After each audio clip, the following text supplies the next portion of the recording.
Hi, I'm Rich with Inside HPC. We're here at Stanford University, and I'm here with Gilad Shainer from Mellanox. How you doing today, sir? How you doing? I'm good, doing good. How are you, Rich? Oh, real good, real good.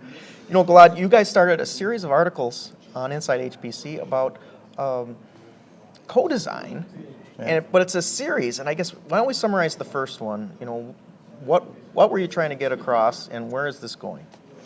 Yeah, well, first, co-design, it's not a Mellanox thing. Co-design is something that drive from the industry and the users. Essentially, if you look on history of development in high-performance computing, we went through several technology changes, right? We went from SMP to clusters, for example, and then we went from a single core to multi-core, and now we're going through another technology change that, we call it co-design right now. All those technology changes essentially were done because you got to a performance bottleneck, and you need to find something that's going to solve that performance bottleneck. The move from single core to multi-core, everyone knows, right? It's like the performance gain that was because of the frequency increase of the CPU could not have been done anymore. Yeah. So you couldn't get the process to run any faster. So the solution was to move, okay, we cannot get the process to run faster, so let's have more processes running in parallel. Right? Let's move from single core to multi-core. Let's do more things in parallel because we cannot increase the process itself. And that was the solution back then. Now, essentially, the multi-core becomes a performance bottleneck.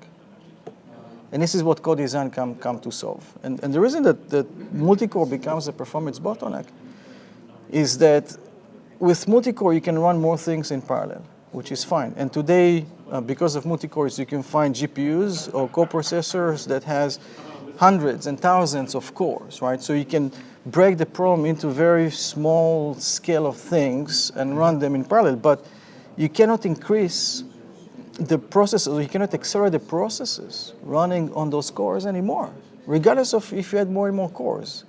So this is where the performance bottleneck is. And essentially, co-design comes to solve that performance bottleneck.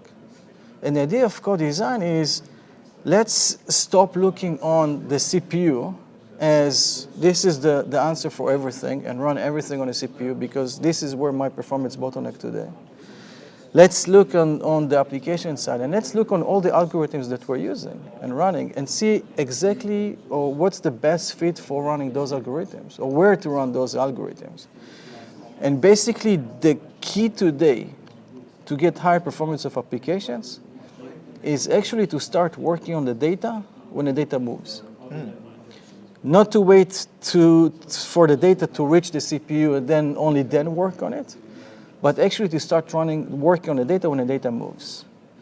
This is the only way you can accelerate processes or run processes faster. That's the only way today. So multi-core was a great solution for several years ago. Today, multi-core is the performance bottleneck. In order to solve that performance bottleneck, you need to create the new coprocessor. And the new coprocessor essentially is the network.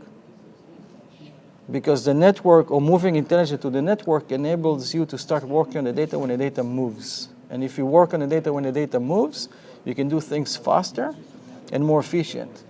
And the network is going to become or emerge as the new coprocessor for the next few years. So that's the idea behind co-design.